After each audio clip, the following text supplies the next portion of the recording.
Mia Magik. Yes. I will say this is the first time I've ever had anyone on the show who has an actual witch hat. Oh, yeah. Are you? I will say this is the first time I've had anyone on the show that is as public about calling themselves a witch as you are. I am so outrageous. It feels like this, and I don't know if I'm in an echo chamber, but it feels like this is going to be the year of the witch. Feels like we're really coming out strong, and much of that is due to you and your bravery and your willingness to like play your part. Really, I know how I got cast in this life and in this incarnation, and I am going to play it full out, 100% authentically me, and I want to celebrate you for the bravery that takes.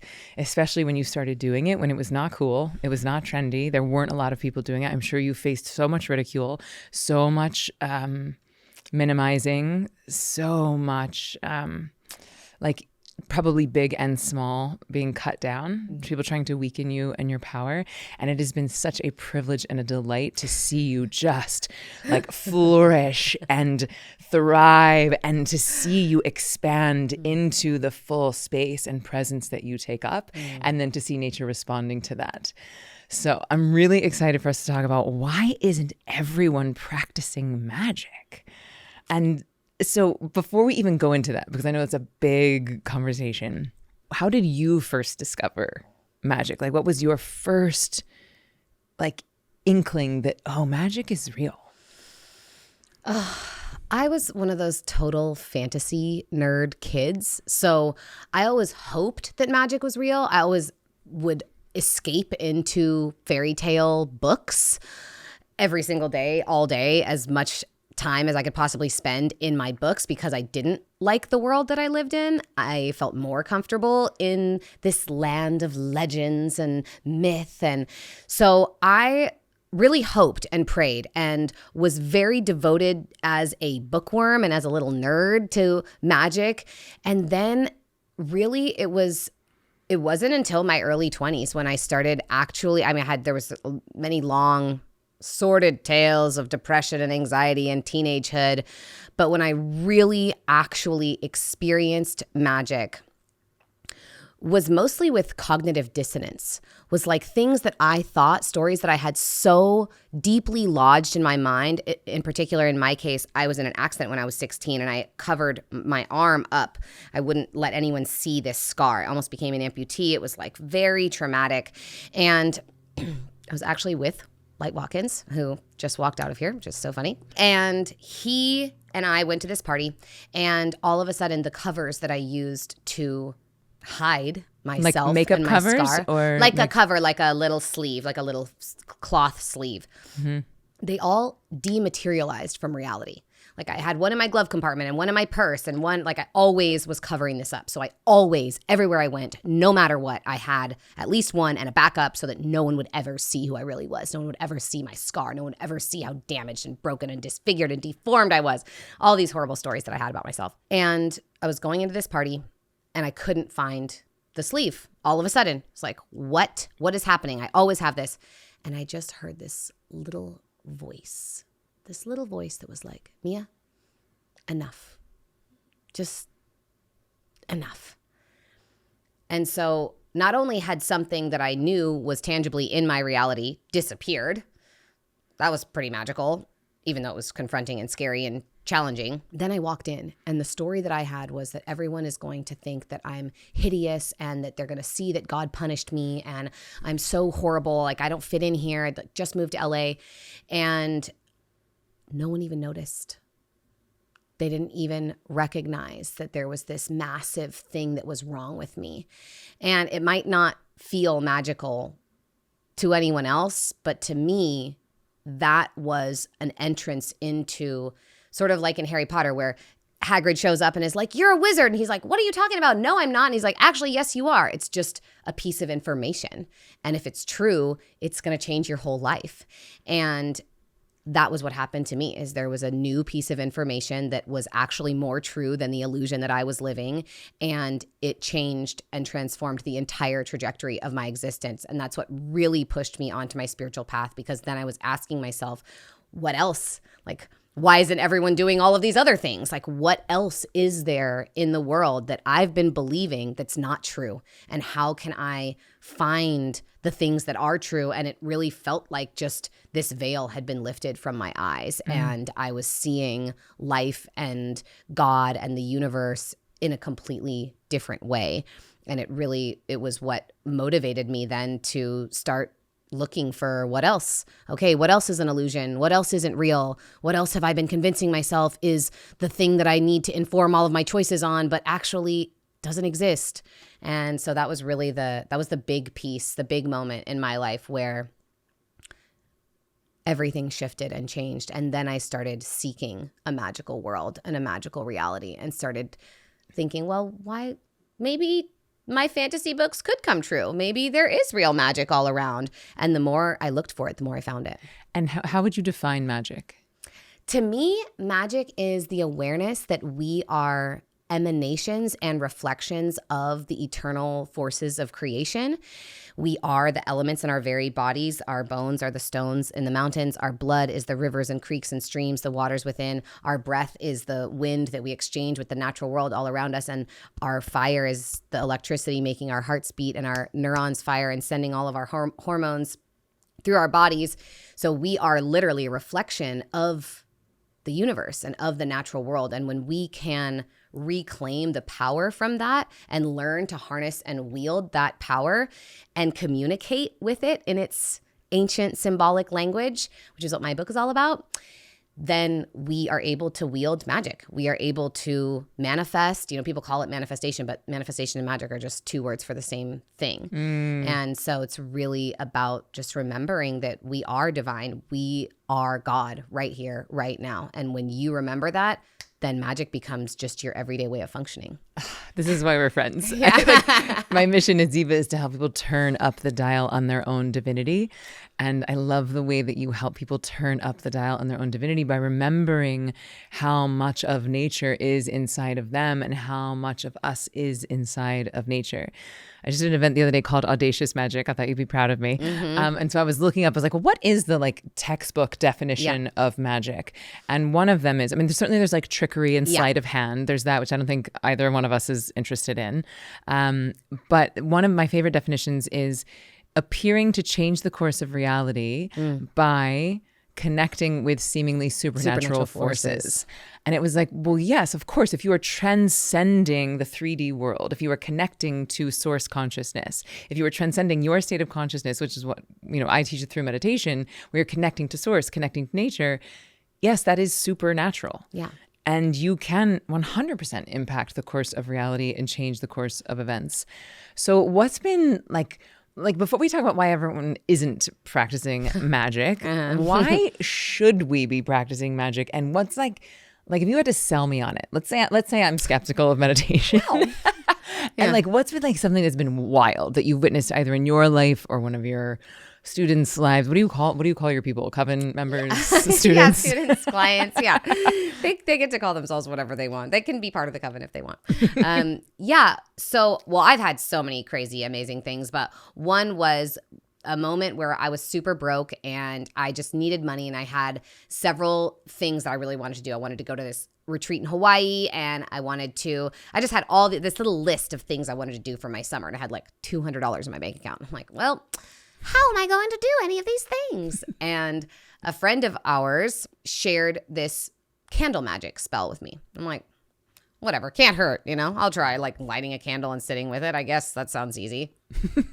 Turns out it was far easier than I could have ever imagined. So I was at Layla's house, and I grabbed my candle, and I went to the kitchen cupboard, and I got some oil, like a walnut oil, and I grabbed all these little herbs and spices, and I just didn't know anything about herbalism at the time, didn't know anything about the properties of plants. I was just like, well, I'm going to just see how this goes. And I picked a few little things, and I put the oil, and I rubbed the candle from base to tip like she told me, and then I rolled it in the herbs, and then I sat down with it, and I put first I carved the words like abundance and power with my fingernail. I carved it into the candle, then the oil, then the herbs. And then I lit the candle, and I sat there with it and meditated for the 2.5 hours before it went out. And I made $12,000 the next day. And I got to have exactly the summer that I wanted. And I went to Hawaii like 3 days later and had the most amazing time. And it was so real and so visceral. So afterwards, I went and looked up all the herbs. I'm like, oh, let me just check and see the significance of, and every single herb that I'd chosen. Basil is like the #1 abundance herb. Cinnamon quickens any spell. And, you know, it had been, those are the two that I just will never forget. And I just followed what I like to call my intuition. And so I just listened, open the cupboard, see what calls to me, do this thing, sit with a candle, just giving it my presence, just being here with it. Like for the whole time that the candle burned? Yes. Oh, you can't extinguish the candle because then it's like extinguishing your manifestation. Okay. And Must also sit with candle for entire period. Okay, very That's important. #1 candle magic rule. Okay. You have to sit with it. What if you have to pee? No, you're allowed to pee. You just don't put the candle out. Okay. So like it's best done in an evening where you're not going to leave the house, or you can do it in the daytime, but you just don't want to leave. Okay. You can leave the room momentarily, but you're not putting the candle out and, you know, taking off. And that was like, holy shit, this is real magic. One time I made someone levitate, you know, that was crazy. Like, what do you mean you made someone levitate? Girl, we were in a circle and they did this whole thing. Someone was leading us and they did this whole thing with our hands. It was like a huddle, you know, where you like put your hands on top. And it was me and these 3 women and a dude who was like 6'3", probably like 185 or 90 pounds. Not like a huge dude, but like big enough.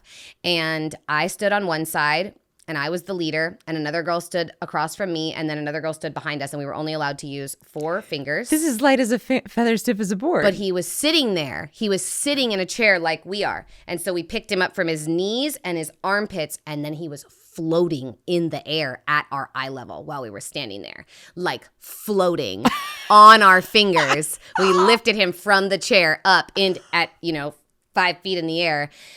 And I was so high from that experience, like hyperventilating, crazy, full tantric kundalini activation, awakening. Never felt anything totally sober like that in my entire life. And that was real magic. And things like that just kept happening. I was like passing transmissions of full medicine journeys to people through my Zoom calls with clients. Like just crazy shit just kept happening. And that's how I even got the name. Our friend Travis, just like all these magical things just kept happening. And he was like, Mia Magik. And then everyone started calling me Mia Magik. And then nobody remembered my last name. And I actually just learned your last name last night because I'm staying at your house and I found your driver's license in one of your like canvas shopping bags. Did you see it? Oh my God, I've been looking for that. I put it on the great. counter. Thank you. Perfect. You're welcome. Yeah. But I was like, oh, I had never even known your last name. I put you in my phone as Mia, Layla's witch friend. Yeah. And then I think there's like a dragon icon next to it. And That's so appropriate. You're still in there. It's perfect. Yeah. It's great. Nobody knows my last name anymore. It's so funny. But okay, yeah. So let's talk to like the person who's listening right now that's like, you lost me at levitation. Totally. And like what the actual F. Yeah. And like what, because, I definitely believe in one, if you don't believe in magic, you'll never find it. But I also believe that you can either believe that everything is a miracle or nothing is. And so like, which do you choose? Because we will always find evidence for what we choose to believe. Totally. Thank you, InQ. And so can you give us just like a little bit, like for the skeptic or for the person that's like, I'm turning this shit off, these witches are crazy. Yeah. Like what was happening in this levitation? And then I want to go even deeper. Yeah. So I actually didn't know that it was going to be possible either. Again, it was led by someone who was using the 3 of us and our hands. He was pumping up our energy. We tried beforehand. The man in the middle was. The man who was leading the experience was like we were doing this huddle thing with our hands over and over and over and over and over again. And like cycling through the energy between the 3 of us to lift this guy up. So everyone's activating their kundalini energy or that like inherent life force inside of their bodies. And what about the man in the middle? Is he wasn't participating? Doing anything. He was just chilling. He was just chilling. He was sitting there. He wasn't doing anything. And we had done this is like a magical practice group. And we had done a synchronization exercise right before. So it was very simple. It was just about like standing up at the exact same time and becoming like a school of fish. just becoming so that we would operate at the same time. Like if one person's standing up, we're all standing up. And then if one person's sitting down, we're all sitting down. And we just were like getting to the point where we were all synced up. And then he chose the 4 of us, the person sitting down, and then the 3 of us women to do this practice. I did not believe that it was possible. I've never levitated on my own. It's not something that I even like seek to try and do. And that's why, at least for me, I was so high afterwards, is because what happened was that we just generated so much energy. Again, somehow, like it was a mystery to me too. I get it. If you think it's crazy, like trust me, I was losing my shit for like 4 hours after it happened. And still sometimes I'm like, did that really happen? But it did. And there were people there who saw it and a guy there who experienced it. And so from my perspective, we also know so much now about sound and vibration and the quantum nature of reality. And that's really what got me into spirituality, was science and physics and like conspiracy theories and stuff. And so when I learned about the double slit experiment, right, that if you are observing an electron, it will find a single point. It will end up at a single point. But if you're not observing it, it's going to operate as a wave and it will end up in a myriad of different points. And so we were observing this experience, but we also were in the total mystery and the total uncertainty of it. No one had any idea what was going to happen. And so I think the fact that there was just this collective Kundalini activation and energy really like charging us up, getting us synced in with one another, we were really just vibing hard. And I think that that is a part of it. It's like the vibe, the vibration was high. The frequency of the energy was high. The room had been built up with all of us, everyone watching for, at least an hour or so ahead of time. Mm-hmm. And yeah, it didn't last for very long. It's not like we took our hands away and then he was floating there and we just left him, I actually totally panicked because it was so crazy and magical and I didn't believe that it could possibly be happening and I couldn't feel his weight in my fingers and he's laying horizontally in the air at my eye level and I was just like, oh my God, okay. Oh my God, we're doing it. Oh my God. Okay, put him down, and then we like put him down, but none of us even remembers like any weight on our hands having to put him down. Well, I mean, so when I was little, we used to do a Ouija board. Freaking loved a Ouija board. I have Ouija board earrings, and it was wild. Like people would talk to us. Like the same people would come through.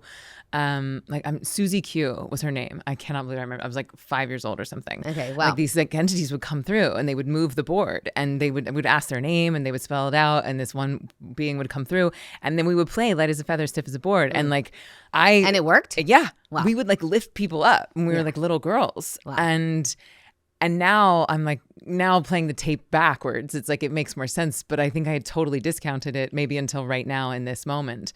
And also we used to play this other game where I would take people like into mental portals. I would like tell these stories. I was like a little girl. And I remember we would go down, I was like, you're walking down a street called Devil's Dip, which was in my neighborhood. And then I was like, and then you go into a well. And then like they would get in the well and then they would go into some other portal of consciousness. I'm like 7 at this point. Whoa. But I'm just wondering. I was just making my friends make out with me. At 7? Oh, yeah. Okay. Early sex witch. Oh, yeah. Magdalene from day one, like couldn't help myself. Yeah. But that's amazing that you were making people levitate when you were a little kid. I never played that game. I guess I didn't have friends that were into that. I lived in a small town. We didn't even hear about that game. Well, I'm from Tallahassee, Florida. I don't even know how it came into being, but it certainly did. But people would, and it's like we could feel their weight on our fingers. And in this case, it's like a 6-year-old girl. Yeah. But there'd be 4 of us. So I guess it's 8 hands on a 6-year-old girl, but it wasn't like we were lifting her weight. Yeah. And certainly we were not activating our Kundalini. I didn't know what Kundalini was.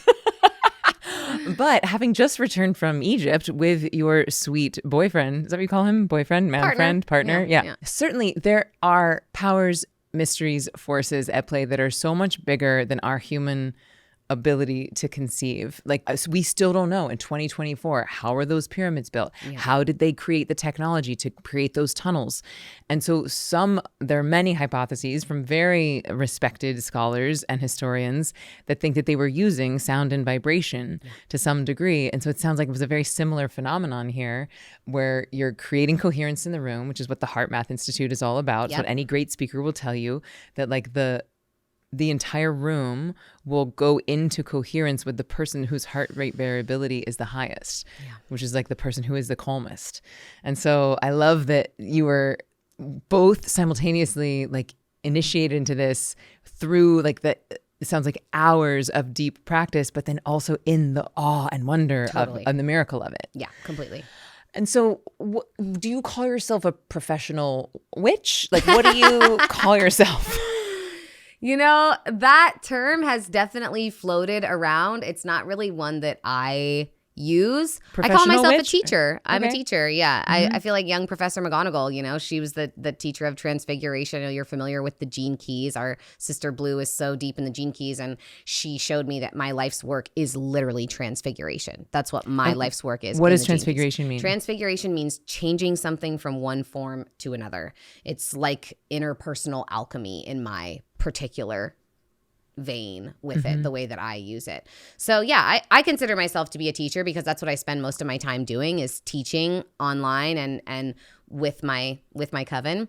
But yeah, I am a professional witch. It's pretty amazing. You know, it's not like something that I could have put when you're a little kid and they're like, what do you want to be when you grow up? Like, I didn't know that I could put that in because if I had known, I would have put it. You know? But you've also kind of, I'm not going to say invented it because certainly there's been, wise women and witches and witchcraft happening for as long as humans have been around. But it's been so persecuted. It's been so shamed. It's been like violently removed from our history. And so again, I just want to really celebrate your bravery and your audacity and your authenticity of like honoring the transmission of who you are and unapologetically being that in the world. And then in so doing, giving so many people permission to find more magical parts of themselves and to find these perhaps suppressed or ostracized witch part of themselves. So can you define the word witch for us? Yeah, the word witch actually in Old German just means wise. One who sees, one who knows, one with wisdom. It's where we get wicked, wisdom, wizard. All of these words originate in the same place. From wise. From wise. Yeah, from wise or wisdom. The Norse word was vice, like how they write Wicca would have been pronounced vice.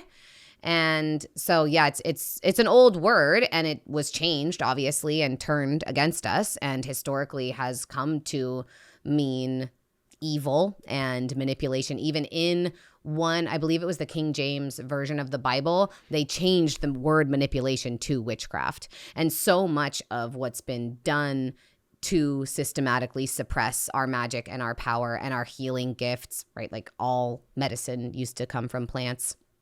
So you relied on your witch. Imagine if we did what we did to witches to doctors. If you were like, all the doctors are fucking evil, let's kill them, like burn them all, you know, that would be crazy in our modern age. But that's exactly what happened back then.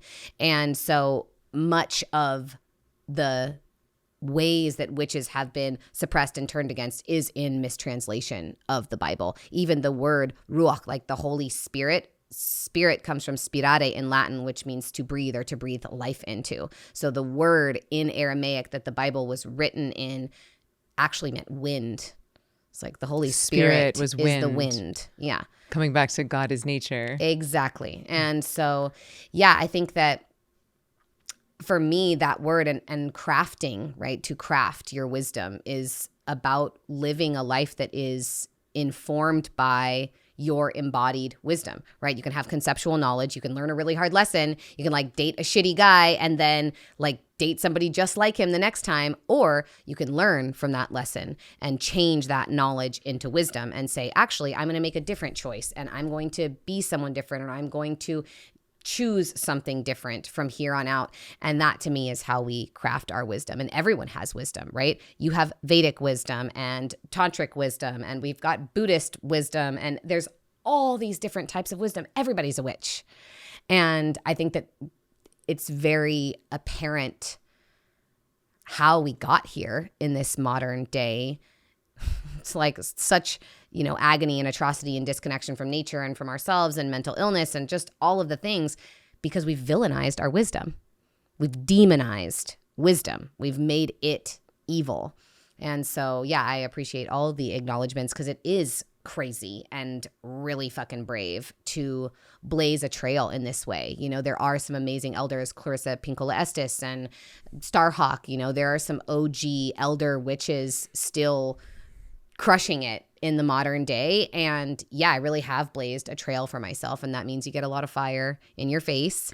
And it's been such a gift. And it was this hat. This was really the thing that changed everything, because to so many people, it is this penultimate expression of evil. And yet when I put it on, and all these women and men, honestly, I have tons of men in my audience, tons of men in my programs, tons of male clients. Like, I work with so many men. It's crazy. I love it. I'm so grateful. And this hat showed to those people, it was like a beacon and a lighthouse. It was like, hey, we can be magical again now. We can reclaim this power that has been taken from us. We can remember our wisdom and utilize it and walk forward, not only in alignment with it, but in service to it. And that has been such an incredible gift for me. And it does, you know, it's not easy. It is a hard path, because not everybody gets it. And there's so many people who have been so deeply religiously programmed, but I have so many Christian people and Jew witches and Hindu witches and Muslim witches. Like, I got witches from everywhere. And I think that that's because my intention is to just connect people to whatever their magic is and whatever their relationship to God is. And you can find God in nature. It's not just some disembodied, punitive dude up in the sky judging you for masturbating. Yeah, like, you can find God in masturbation. Like, Amen. We've certainly learned that, haven't we, honey? You know? And so I think that that's really why people resonate with the way that I teach, is because you get to do it your own way, because your wisdom is going to be unique. Your life experience, your lessons, everything you've learned throughout your existence is going to be unique. And all of that is what supports you in crafting your witchery. Beautiful. And so talk to me about the hat. You said the hat became a beacon. It became like part of your like virality, but you explained to me a long time ago that it's actually based on the shape of the womb. Yeah. When you flip it upside down, it's a womb. It's like the ovaries and the womb. Mm-hmm. Looks just like a uterus. I mean, it doesn't have the little like curly cues at the end, you know? So for people who are just listening and not watching, yes, like Mia's wearing an actual like pointed, brimmed, giant, beautiful, conical felt witch hat. And did you have someone make it for you? I didn't. It's a thing that you can, well, I mean, you can have them made, but no, I just ordered this on Etsy. Great. Yeah. Great. And so speaking of witchcraft, speaking of persecution, so okay. Layla and I went on a priestess pilgrimage this summer to Greece, which I know you've been to Greece and to Crete specifically, which was one of the only matriarchs in our, I won't even call it modern society. It's like an old matriarch. Yeah. But it was fascinating for me to go there, and specifically to go to Eleusis, which was, 45 minutes outside of Athens, and to be viscerally in the place where these wise women, where these priestesses, where these witches were serving medicine, doing fertility rituals, and arguably influencing the way that Western society was birthed as we know it. Like the people who were going there, Plato, Aristotle, generals, kings, were going there and doing these rituals and then birthing the very civilization that then created the sort of colonialism as we know it, and then a lot of the what Regina would call like patriarchal world culture, and then went in and in the, I guess, mission work, like in the spreading of Catholicism specifically, then took some of these indigenous practices and a lot of these practices that connected us with our wisdom, with our connection to the earth, and said, oh, we've got a new sheriff in town. Like this is how we're going to worship. This is how we're going to connect to God. And so I would just love to hear from your POV, like, I guess, a brief history of the persecution of witches and why.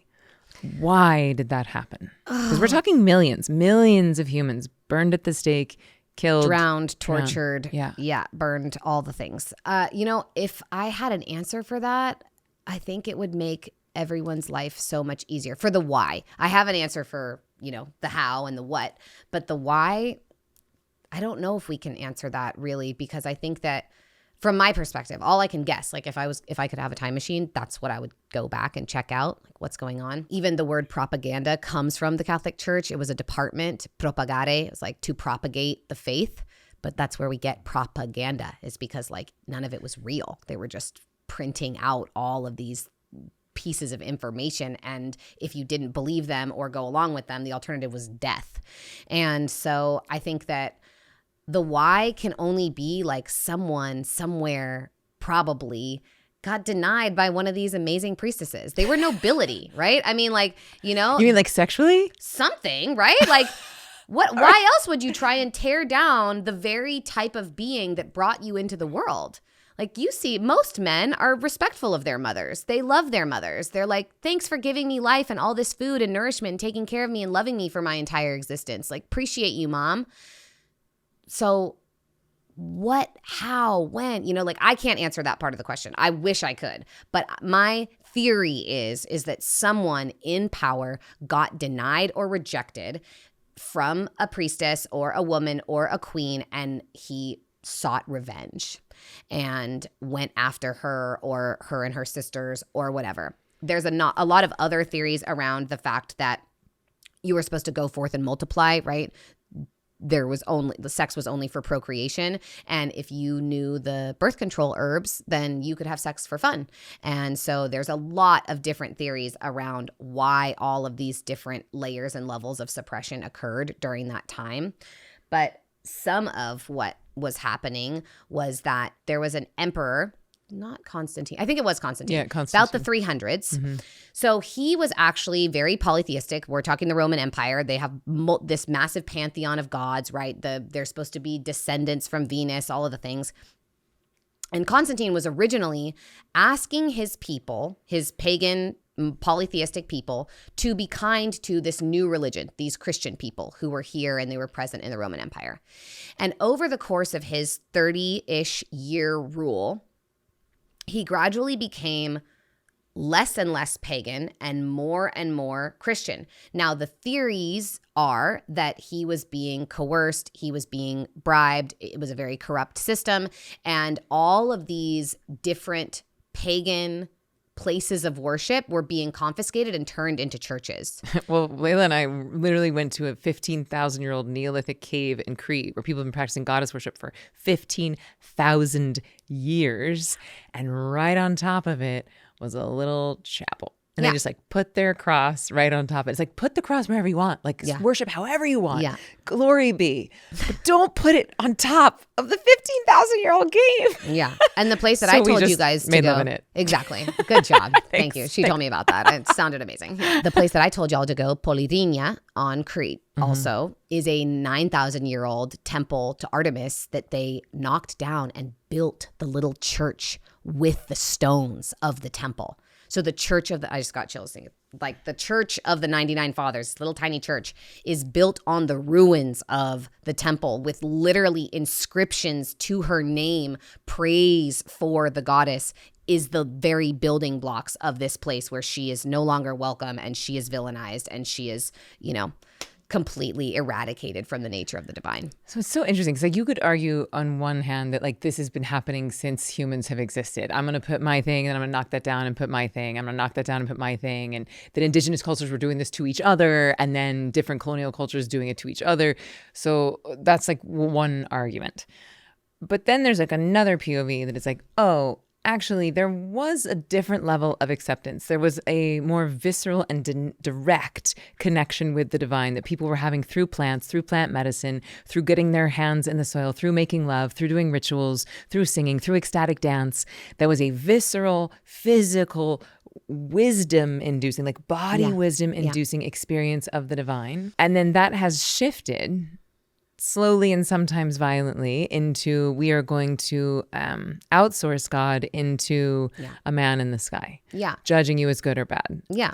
And so there is a marked shift. And I know that this is still just a blink in the eye of God's timeline. Yeah, totally. and we don't really know where things are going. No. But it is fascinating to see. And if I had to answer why, I think it feels about power and control. I think Of people are very course. hard to control when they know that they are God pretending to be human. When they really know how powerful and how creative they Yeah. are, we're hard to control. Totally. And women back then, you also didn't know that women needed a man in order to get pregnant. There was no such thing as paternity tests. We didn't know that that sticky white fluid that comes out of a man is his participation and, contribution to the fertilization of an egg. Wait, really? At No, what of course point? not. How far back are we Because talking? if you think about it, if you have sex and get pregnant, you're not showing for 4 months sometimes. So it's oh, she had sex 4 months ago, but all of a sudden But you would she has know a that you baby. stop your period. Oh, that's an interesting. Yeah. I mean, I don't know. This is all Sex at Dawn, Sex, Time and Power, Leonard Shlain. These are all really deeply well researched. But in Sex at Dawn, what I remember about that book, because it was one of the things that opened me up to something other than monogamy. And the thing that did that was when he was talking about the shape of a penis, that the shape of a penis is actually designed to be a suction cup to suck other semen out. So it's Darwinism at its finest, where it's oh, the best sperm wins. And that women Only orgasm. in the orgy. But actually it didn't even have to be an orgy, because the reason why in this book anyway, that women orgasm quite loudly is that it's to say she's ready. It's to attract other men, because you would want multiple people's semen sort of competing for the most healthy sperm to win. Wow, bless. I've somehow forgotten that part of the book, but I love that. Yeah, and I think that's that competition aspect, and what you were just talking about too is I sit with a Hoopa elder. It's one of the tribes where I grew up in Humboldt County in Northern California. And I asked him, I was we have all these stories about savage, Indians and all these crazy stories that She's we using tell. air quotes there to be Native Americans. Yeah, exactly. Okay. Native Americans, of course, and indigenous civilizations of the Americas. And I asked him about that, and he said, no, we did not have killing before the white man came. We are a forgiving people. And he looks around. We're in this beautiful valley, what's called the Trinity River. That's not the actual name for it, but Tishtang is what the Hoopa people call it. This beautiful place with a 11,000-year-old pyramid and an ancient village where their people lived for so long. And he goes, look at all of this. We have everything we need here. There is plenty to share. And there are trees, and there is food, and there is fish, and there are animals, and the weather is beautiful. And just a few miles farther west, the redwood trees, and they made canoes, and there's swampy marshlands and oysters, and just they had everything. And so he told me that they did not kill one another. They were not warring. They were not fighting against one another. And I think that is part of the story also that we've been sold and told in order. I mean, look at what happens in the Middle East, right? We have these stories. The American government says, oh, we have to go in and stop this thing, or we have to go in and fight this. And it's really just for some sordid aim that they want to enter into these other places and extract and take things. And in terms of the worship that we exhibited during this transitional period, several hundred and into 2,000 years ago, the way that they took those indigenous practices was in order to have enough of the worship look the same, right? Baptism is an ancient pre-Christian, Greek, Roman, Egyptian rite for cleansing and purification in order to be a vessel for God, in order to have a really clear dialogue and conversation. I mean, incense, we've been burning resins and smokes and herbs since the dawn of time. There's so many practices, even eating the blood and body of Christ is known as sympathy magic. It's utilizing one thing to represent another.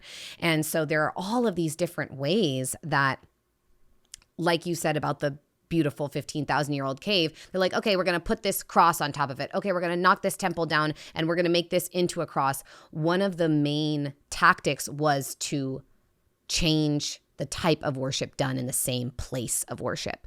So you would come to the place that you had come for all of your ceremonies and all of your celebrations for your entire life, but now somebody else was running it. And if you wanted to be in here, you worshiped this way. And if you spoke out, you were dead. And if you tried to go and do your rituals somewhere else, you were dead. And if you tried to do anything else that was not this exact prescription, you were dead. And that just bred silence. That just bred more people who weren't willing to stand up. And like you said, I think it is, happy people don't need anything from anybody else. And healthy people exactly. are very You're hard fulfilled. to make a profit on from the pharmaceutical industry. And I just learned from our friend Zach Bush, who's going to be on the show this week, that the pharmaceutical industry is 5 times bigger than the war and defense industry.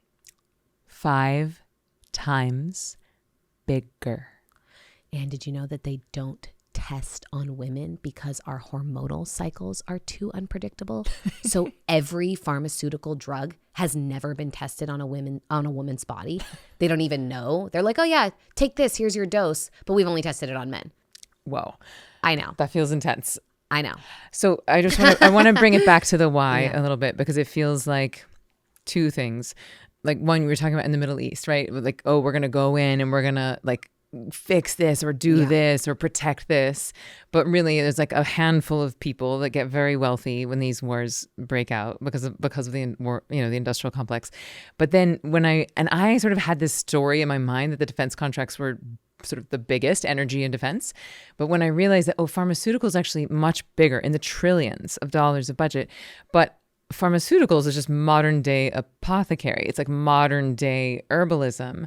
And so again, if people don't know how to connect with nature, if people don't know how to cast their own spells, make their own potions, heal their own bodies, then they're much better customers for drug companies. Totally. And the reason why natural medicine became quackery is because J.D. Rockefeller, the oil magnate, discovered that he could make petrochemicals or like petroleum oil-based products pressed into pills. What do you mean? He was putting petroleum into medicine? Yeah, that's what like most pills, the base form of most pills is petroleum. Well, same with plastic too. Well, yeah, exactly. Yeah, so that was one of his main campaigns to increase his wealth, was to make natural medicine, which was our only medicine through the 20s. This was in the 1920s. Like when you would go see a doctor, they were still giving you, sure, there was penicillin and there were like some other natural substances that we would use to help heal ourselves, but all of your medicine came from plants. All doctors were herbalists because that was the medicine that we had until the 20s, when Rockefeller said,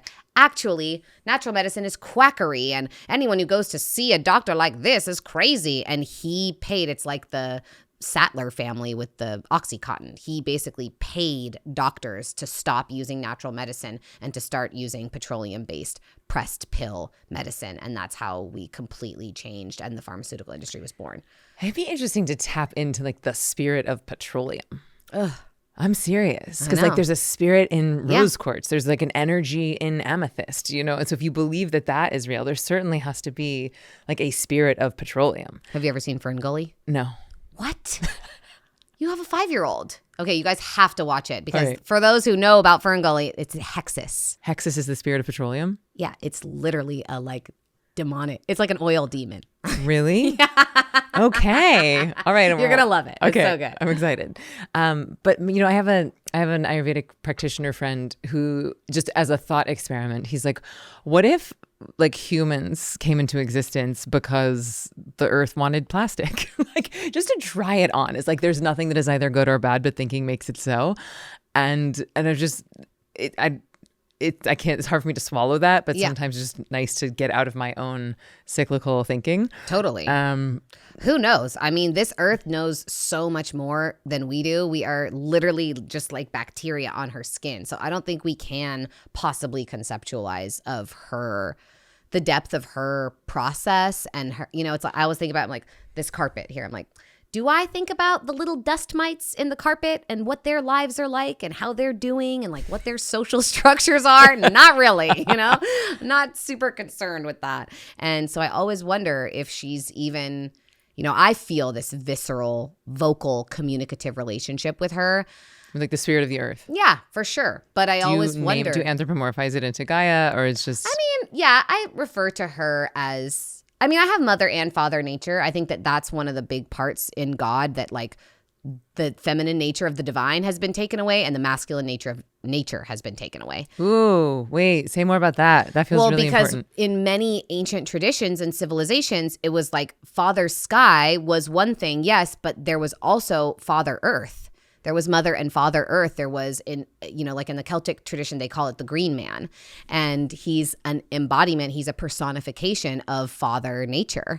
And when you look at nature itself, right, there's the trees and there's the roots and there's the flower and there's the hummingbird and the butterfly with the long languid tongues and the pollinators, right? Life is making love to itself all the time. We need the stamens and the pollen, right? You need the egg and that which fertilizes it. And so I think that in God, right, in terms of control and power, just like you were talking about around the why, the original two-sided nature of God was mother and father. It wasn't father and devil, but that's what it became. So the mother became the father. It's like, okay, the mother goddess that creates us all, she's going to become the father. Now we only have the father. And then the father, who was the counterpart to the mother, that father's going to become the devil. And that's actually one of the things with the witch hat, this same shape, that conical shape. Masculine animals like goats and bulls have this same shape. Their face is the uterine part, their skull, and then their horns are like the ovaries. And so those horned and hooved beasts, that the feminine side allows you to be nourished, right? All the milk and butter and cheese without ever having to kill that animal. The masculine is its counterpart. And so that is how we got this like horned, hooved version of the devil, is because that was the Holy Father. That was the masculine nature of the horned one, was in the Celtic tradition what they called Father God or Father Nature. And so we've taken the feminine out of God and out of the divine, even though we all come through the feminine, and then we've taken the father and the masculine out of nature. And nobody talks about Father Nature. No. Because I don't think I've ever heard it until today. Yeah. And I love there being both. You know, you look at least for me, I'm from the Redwoods, like deep, long, like when they fall, they're beautiful, like yoni portals are so wild and chaotic and mixed around and very feminine, like pussy portals. But that trunk is phallic. That is a long, tall, straight, thick trunk. You know what I'm saying? Just say that one more time. Come on, girl. Just long, tall. Straight and thick, you know?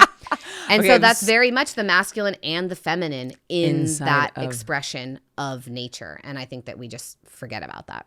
Okay, I have so many things to share. One, Layla and I went to Pan's Cave when we were in Greece. Great. And I was like, when I asked her, she starts weeping as we're going up to the cave. And I was like, how do you feel? And she's like, home.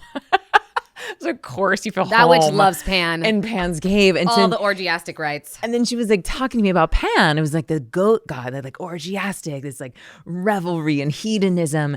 And that her story was that Pan was actually the hardest god to remove from the pagan practices, because it was one of like the most like fun, hedonistic, like human part. And it was the hardest one to remove. And so they turned Pan with the goats and the hoof feet into the devil. Totally. And made it totally like wrong and bad and a sin. And you're going to go to hell if you engage in these human earthly delights. Well, yeah, because that's like the creative side of the father, right? It's like that is the part that wants to fuck and to play. And that is that creative, generative energy, and that all those orgiastic rites sometimes would lead to children, right? So it's that masculine counterpart. These are all like different. That's very much in the Greek, right? So there's that goat-faced, horned, hooved being throughout many traditions because of how we evolved with livestock also for many thousands of years, was just part of the masculine side that then became the devil. Also, I have this theory that I'm kind of fleshing out right now. And it is like, what happened to our human psychology when we went from being polytheistic, and it doesn't have to be any particular form of polytheism. Like you could look at the Egyptians, you could look at the Romans, the Greek, you can look at Asian lineages. But really what I'm interested in is like seeing the face of the divine in many different types of faces, so that you can see your own divinity in many different types and parts of yourself. And this theory was formed because I started doing IFS, or internal family systems or parts work, which is a type of therapy where you get to name and get to know different parts of yourself. There's a part of me that's angry. There's a part of me that's jealous. There's a part of me that's afraid. And you really give that part the microphone, but you're loving all of these parts of you. And I was like, wait a minute. if I can see myself as many different parts of Emily, and all of those parts are lovable, and all of those parts are able to speak, and all of those parts are also God, like what shifts when we went from seeing God in Hanuman and a mischievous little monkey, God in Isis, the goddess of fertility and sex magic, versus it went into like one monotheism, one God that's either good or bad, right or wrong, light or dark. What did that do to our sense of self? Right? Of like, I am Emily and I'm either good or bad. And if I did something bad, that means I am bad. If I did a sin, I am a sinner, versus like, oh, there's a mischievous part of me and that's holy too. Oh, there's a scared part of me and I can love her too. Yeah. Oh, there's a deceitful part of me and I can love her too. Yeah, totally. Well, that's if you read my favorite book, Alphabet versus the Goddess. Well, that's your favorite book? I mean, one of them for sure. But it's the Alphabet versus the Goddess by Leonard Shlain. He was a surgeon who was just absolutely fascinated with these particular topics, took a long sabbatical. He happens to be the head of surgery at the place where I had all of my surgery done on my arm when I was young. So God bless him. I wish I'd known who he was back then, but I didn't know who I was. So anyway, but he describes that fundamental transformation in our brains from when we went from pictographic hieroglyphic language, right? Symbol of bird means bird. Symbol of wave means wave. Now, not just means wave and means bird, but signifies the capacity for flight and being able to zoom out and see the bigger picture, or go with the flow, or be hydrated and nourished, or have a thriving, flourishing piece of land, right? All these deeper meanings that are present in the simple little symbol. And when we changed, okay, now these little marks like this means this letter, and that letter makes this sound. And then when you add that letter that makes that sound with these letters that make this sound, then that means this word. But if you change the organization of them, then it means something completely different. It's just a much different part of the brain. It's a totally abstract way of thinking. And so his theory that makes perfect sense to me is that when we changed from pictographic hieroglyphic language, where the face of God was everywhere and was in everyone's eyes and in all of the things that we saw before us, divination is the oldest science on earth because we would always use our environment for interpretation. And that's what my book is all about. It's just like understanding the symbolic language of the universe. And when we changed from symbols representing all that they did and also the exact thing that they were a symbol of, into this very abstract way of communicating and understanding language, that we shifted from the feminine side of the brain to the masculine side of the brain. And that was also part of what then allowed these people who chose there to be one God rather than many or several or all of these different parts of God expressed uniquely and individually. And again, like if you were seen or caught worshiping any other form of God, basically from the 300s on, you were just killed. So it was really easy to stop worshiping in that way. But that's really the essence of how the sex of God, the face of God was changed, was in our language. Whoa. Yeah. And I mean, like Zeus and Athena, the story that Athena comes out of Zeus's head, like, no. And even when you look at the translation of the Bible of Eve coming out of Adam's rib, that's not actually how it translates. It's like she is a part of him, or they are a part of one another. And so, it's all just been, we've all just been manipulated and programmed to believe all of these horrible things that are just so not true. And God must have both or all. God could not be just one thing. That would be impossible, especially because look at all of us. Like if we are made, what is it? We are made in the image and likeness of God. Well, look at how different we all look and how many cool things we're all into and how many colors and shapes and sizes we all come in. It's like we are all God, and so are all the animals and all of the dust mites and all of the creatures. It's all God all the time. And I think that, if we could just remember that, everything would be so much easier and better. So I'm going to ask you in a moment. So I'm going to get ready. Okay. But like if you could wave a magic wand over the planet and like people would start practicing magic and reconnect to themselves as holy, like what would that look like? But in the meantime, I want to say that if that actually feels hopeful for me. Like my son is 5 right now, so he's learning to read and he's learning the vocabulary, and suddenly I'm like, wait, no, we have to go back. So like, how could he just like express himself through images and express himself through like drawing the thing that he's feeling or wanting to express? But that ship has probably sailed.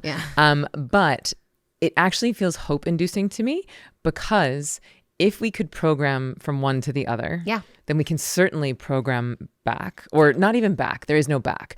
We could certainly integrate into where there is an expressive and a connotative language that allows us to use the masculine and feminine sides of our own brain. Yes. And also, I really love Alok. Do you know Alok? They're a poet and activist, and they are non-binary and an amazing, amazing speaker.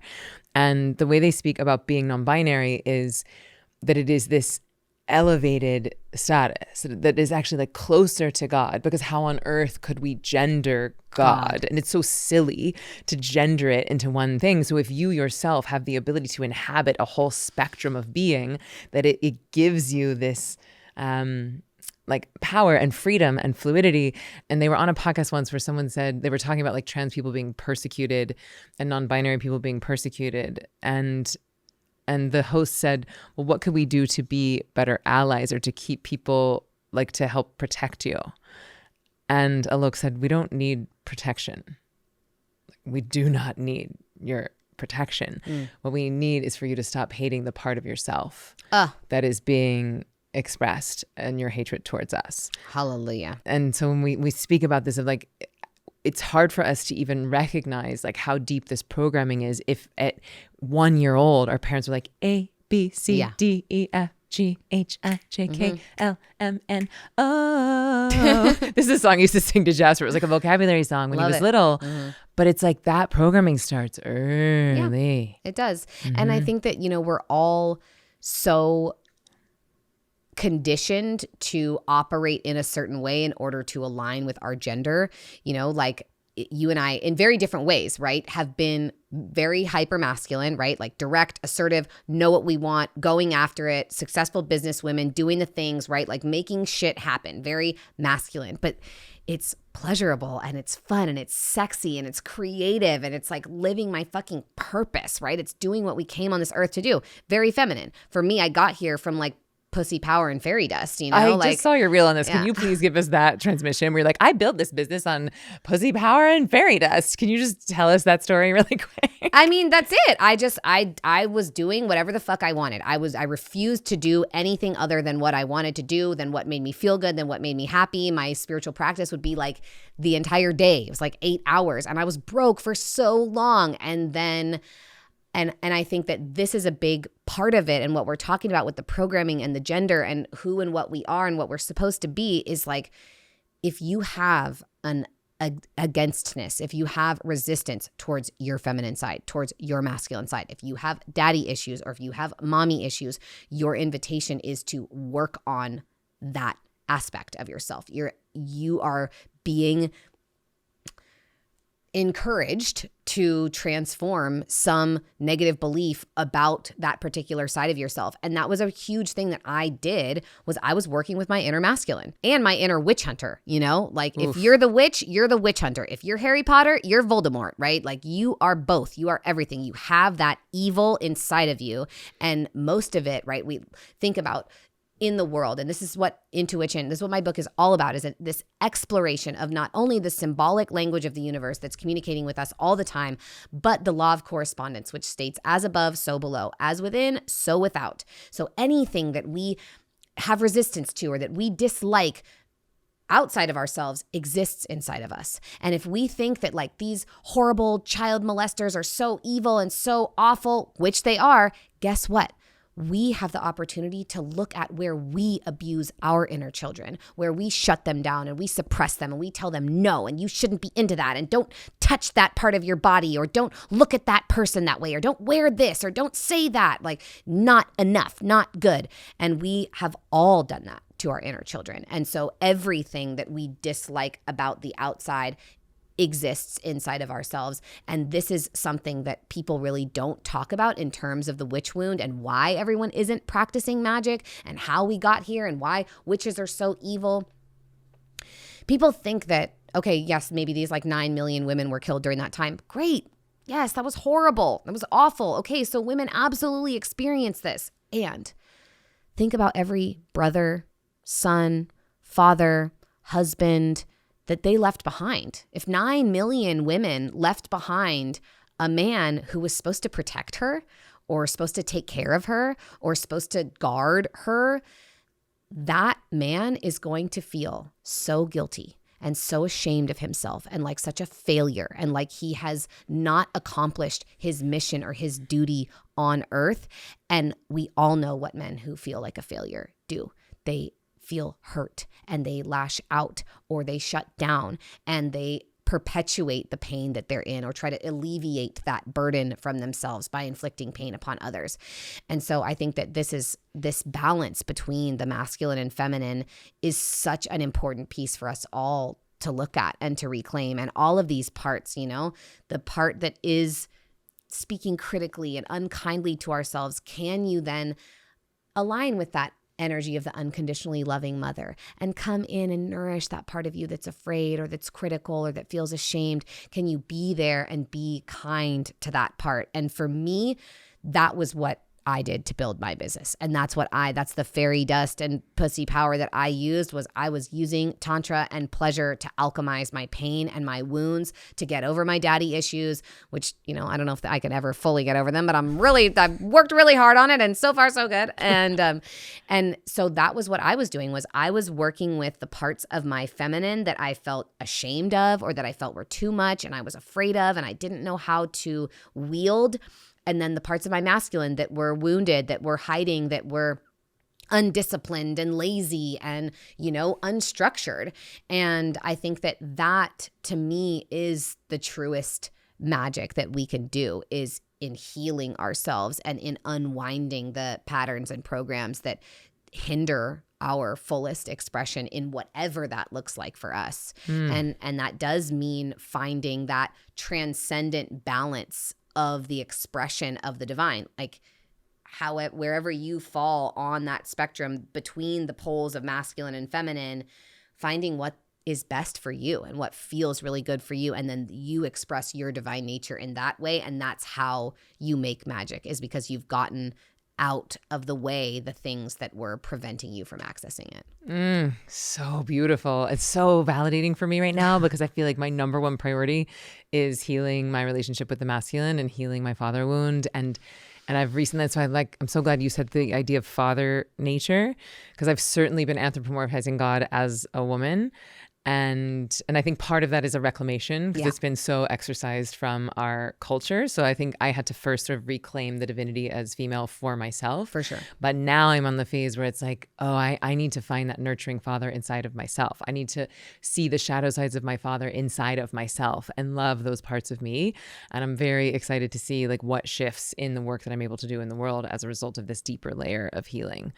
And you're here through, at the time of recording, you're here through the end of Capricorn season, which is the Great Father. This is the best time to be working on that energy. And you'll be in my house, girl, so it's all fully amped up for you. Great. Can you do some like daddy rituals before you go? Sure. Okay, yeah. great. That means tonight. So okay, tonight. So let's say that someone is listening and they want to start to heal their relationship with the father wound, or do a spell or some sort of magic to help to heal some sort of internal thing. Like, is there something you could share with folks of like a way to get started, or a simple spell they could do that would be safe, or like, Yeah. The thing is about the spells, again, like I do things a little differently. My spells are sort of like the reward for the thing that you want to heal. So if you have a spell that you want to cast for money or love or a new job or a new home, think about all the ways that you are still operating in, let's say, money,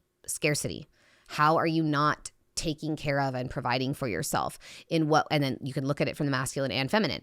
So the masculine would be kind of like the provider, right? How are you showing up and taking care of yourself? And then the feminine would be like the deep nourishment, right? So how does it feel? How, you know, if you don't have enough money for X, Y, and Z thing, are you shaming yourself? Are you making yourself wrong? Do you feel pathetic, right? And can you be simultaneously regimented or like taking action on that sort of masculine end, right? How can I change my language? How can I change the way that I'm shopping at the grocery store on a daily basis, the way that I'm tending to the structure in my life? And then how can I just take the time, right? Our actual most valuable resource, the truest expression of abundance is our time.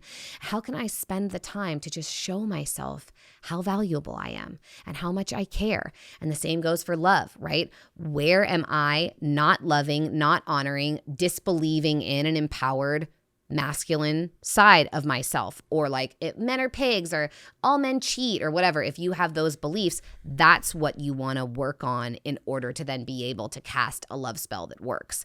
And the jobs, right? It's like, okay, this is the thing that takes care of me. This is what I'm doing. This is where I'm spending the most of my time, right? Usually in our jobs, that's where we're giving our time.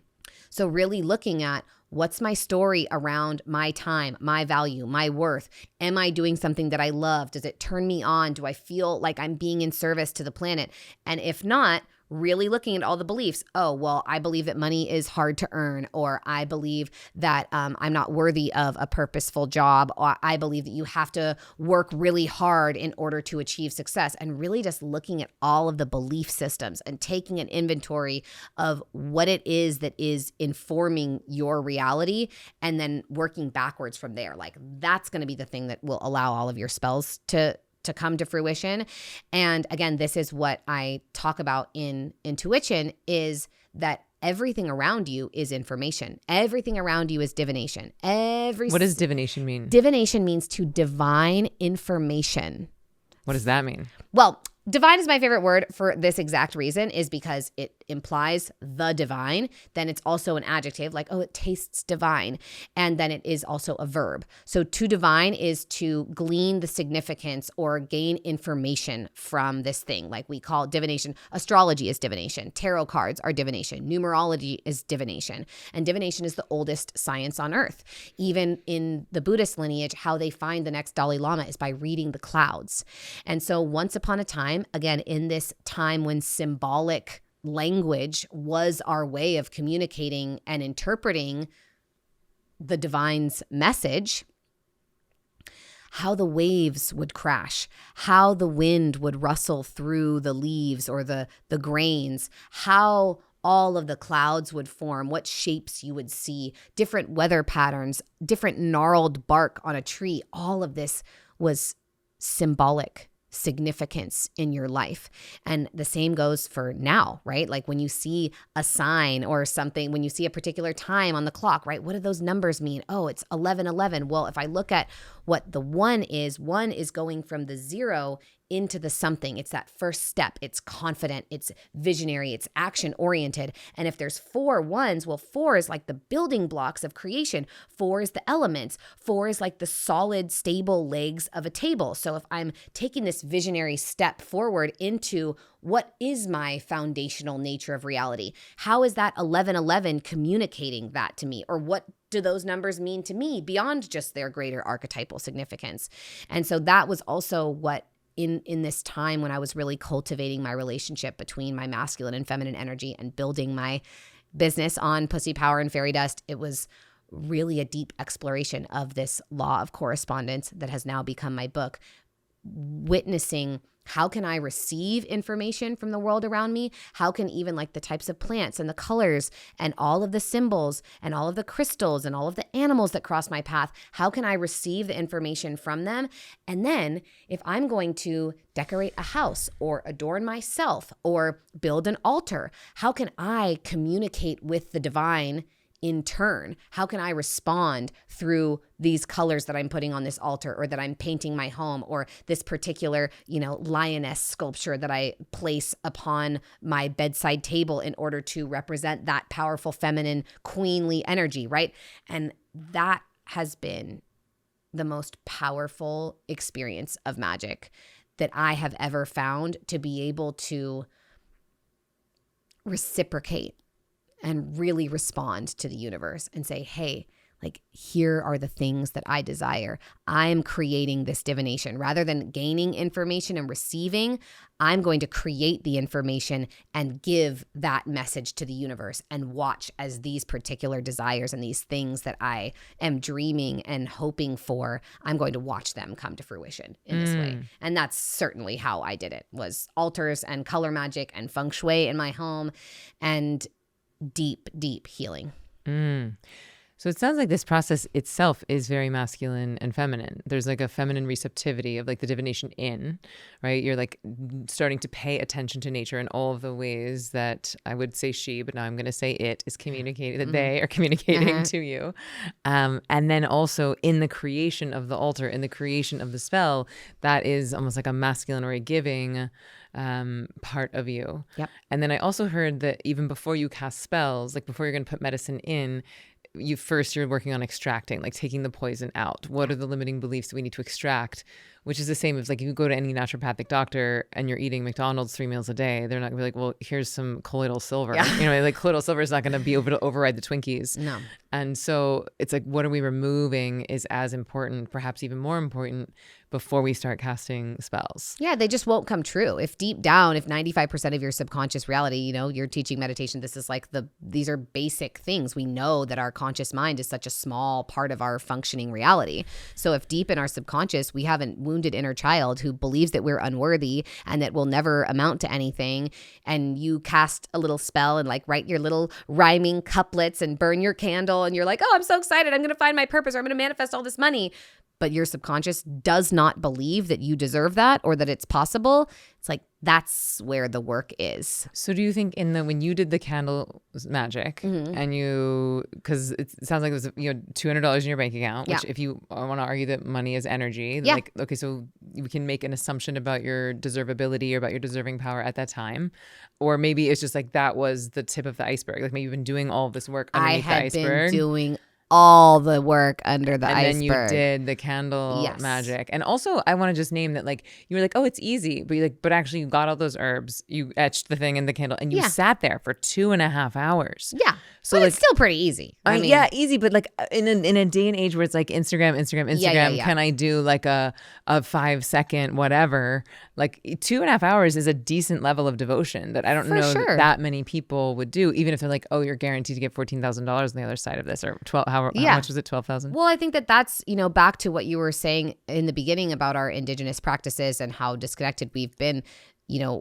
Those people who sang and danced and came into coherence together on a daily basis and lived in tribal systems, there was nothing to distract them from that. There was nothing to take away from our magic. And so I think that your whole day was a dance with nature. You're rising with the sun. You're going to sleep with the sun. Exactly. You're feeling the moon. The moon is your light source, like all of it. Yeah, the fire is the only light outside of the moon and the sun. So if it's dark and it's a new moon, you have a fire and that's it, And I think that that's really... Yeah, for me, that is why I am a different type of teacher and why I don't always just go with the professional witch thing, because there's a lot of people who will just like, okay, I'm going to sell you this spell. Like, here you go, sweetheart, I made this for you. Going back again to the subconscious, each word that you put into a spell is going to have far more impact if you choose the word, right? If I write the spell for you, I don't know about your life experience. I don't know who you've been, where you've gone. Like, I could use a word that your father used to use to you, and it's actually super triggering. And I'm like, here's your spell for manifestation. And it actually brings you into this portal of shame or something. Like, that's why you have to write your spells. And that's why if we want a magical life, if we want to experience an existence informed by our wisdom, you do have to do some work. And I think that it's so funny, like when you look at biohacking these days, so much of biohacking is just returning to our natural way of operating. It's like these ancient ways of existing. Oh, go get in a cold freezer. I'm like, try a waterfall or like a little creek or stream. Winter. Yeah, exactly. Right. And so I think that it's so interesting in that way. And it does take devotion. I think that magic is also it's a conversation with the universe. It is a willingness to receive greater power and capacity and information, and being open to opening your eyes and your heart and your mind to more than just what we've been programmed to believe is true and real.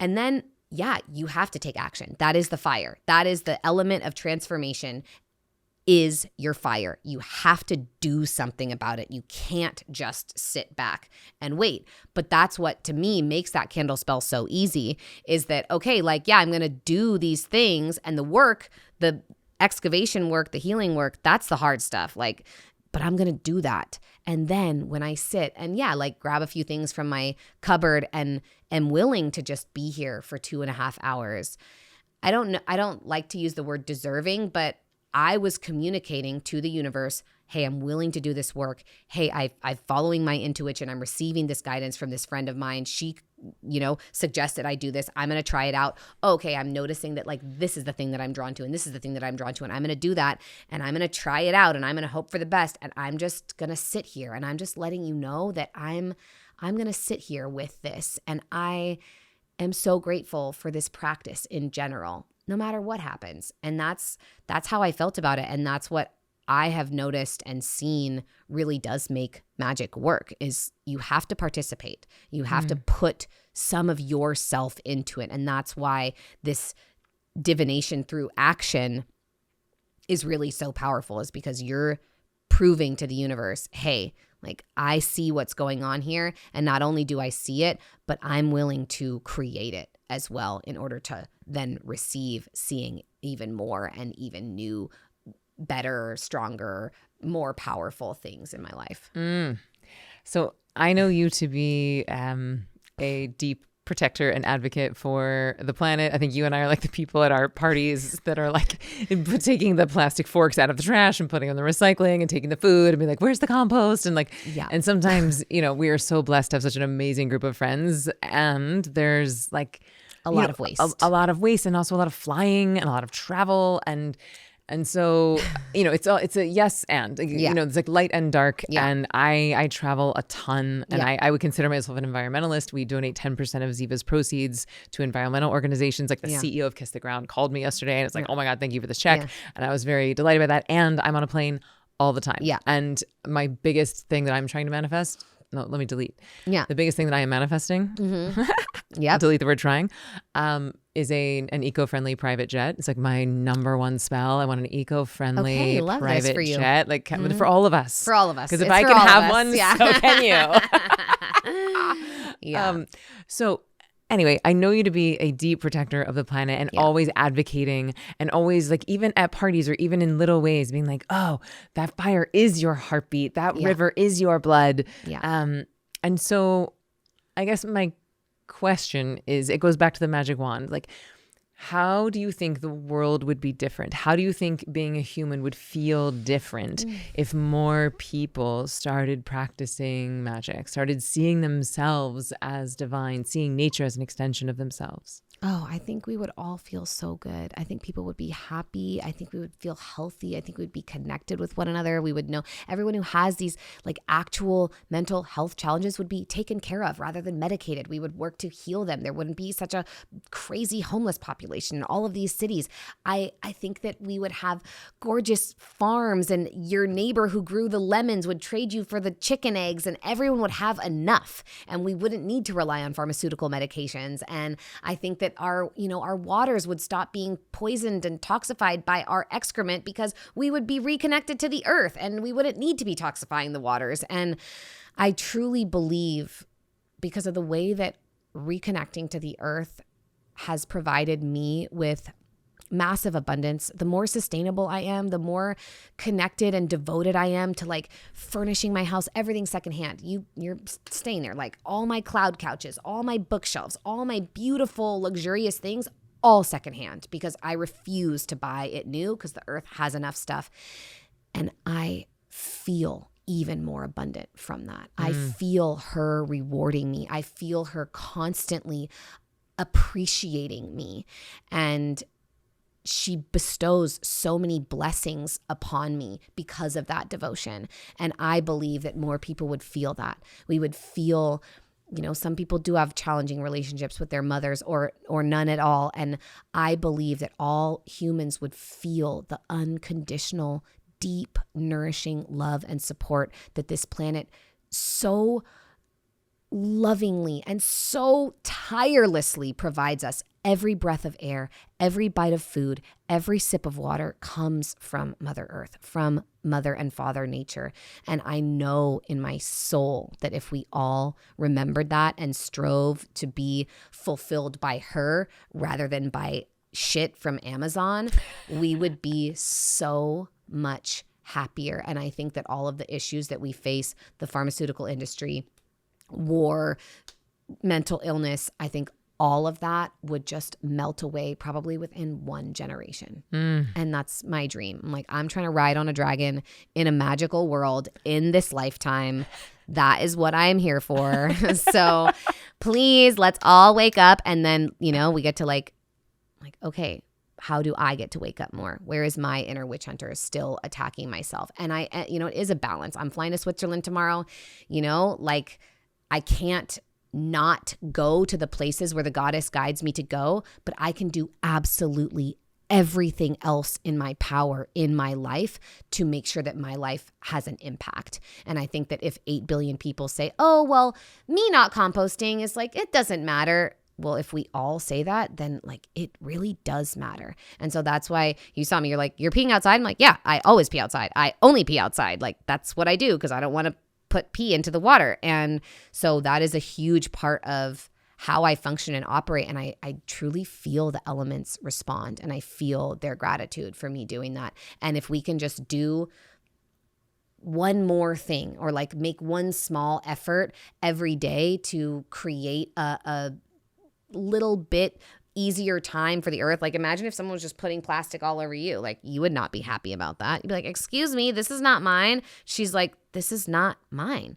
Stop trashing me. And her body is a reflection of our own bodies. And that's why we feel sick and unhealthy and depressed and anxious and all of the things. And so I have certainly found that the deeper my devotion to her goes, the more beautiful my life becomes. And I want that for everyone. I want every single person on the planet to be able to feel the love of this unconditional support of the Great Mother and our parental nature. So beautiful. I can feel that. I can feel the frequency of that. And I don't know what exactly it's going to take to get there, but I think we're all playing our parts in that. Yeah. Also, I like the idea Charles Eisenstein wrote recently about we need to transition our relationship with the earth from one of mother to one of lover. Ooh, and I was wait a minute. Because a mother is selflessly giving and giving and nursing and feeding and doing for it. And then she's tired and haggard and hasn't slept in 3 weeks. But a lover is oh, I'm going to give to you. You're going to give to me. It's reciprocity. It's listening. It's devotion. It's, receiving and giving. And so I really thought that was a fascinating paradigm shift. What if we start to appreciate the earth as our lover? Yeah. It's more active than just sure. what are you going to give me, Mom? Yeah, exactly. And she's at least if I was her, I'd be really sick of that role at this point. Yeah. I've given y'all everything and you're not doing shit about it. Thanks. Mommy needs a vacation. Yeah, exactly. Give her a vacation. Okay, it's time for Mama to get her groove back, let's go. I'm here for that. Mama Gaia gets her groove back. Yeah, exactly. I'm fully available for that. I'm okay, she needs a very sexy lover and it can be all of us. Yes, we can be Gaia's very sexy lovers. Great. Ooh. All right. So I'm quite sure that people are fascinated, curious, dumbfounded, excited to learn more about you. I know you have your first book coming out, Intuition. Which is so exciting. Also, you have a 4-project deal with Hay House. 2 card decks. Okay. 2 books. 2 books, 2 card decks. Yeah. Great. Yeah. Okay. And they're Oracle decks. Yes. So Oracle deck is out in October and then full tarot is out the next October of 2025. So that one's coming in a while, but yeah. Amazing. Yeah. And so where do people find you besides getting the book, which it will be out by the time this episode airs? Great. So you can get Intuition. Order the book, Intuition. It will absolutely fundamentally transform your entire relationship with reality and support you in manifesting absolutely anything and everything you desire. And everything, my Instagram, YouTube, TikTok, website is all under Mia Magik, MIAMAGIK. So magic with a K, no C. And all of the things, deep magical retreats in Castle, Scotland, just all of the magic all the time can be found wherever I can be found. That's right. You bring the magic wherever you go. Yeah, I can't leave home without it. Well, thank you so much. This has been such a dense, juicy, filled with wisdom episode. I've learned so much. I feel so much closer to you. And I'm so excited to go back to your house and hang out. Yeah. All right, sweet friends. Thank you for joining us for today's episode of Why Isn't Everyone Practicing Magic with Mia Magik. I hope you enjoyed it as much as I did. I learned so much. And if you like this, you can give us a 5-star review. You can take a screenshot of it and tag us. I'm at Ziva Meditation. She's at Mia Magik with a K. And if you like this episode, the best thing you could do is to share it with someone else. We really make this media to be medicine. And so if you have resonated with it, if you've learned something, if it has healed some part of you or some place where you were sort of stamping out your own wisdom or your own connection with nature, then the best gift you could give to either of us is to share this episode with other people. So I love you. I love you. I love you. And I will see you next week on Why Isn't Everyone Doing This?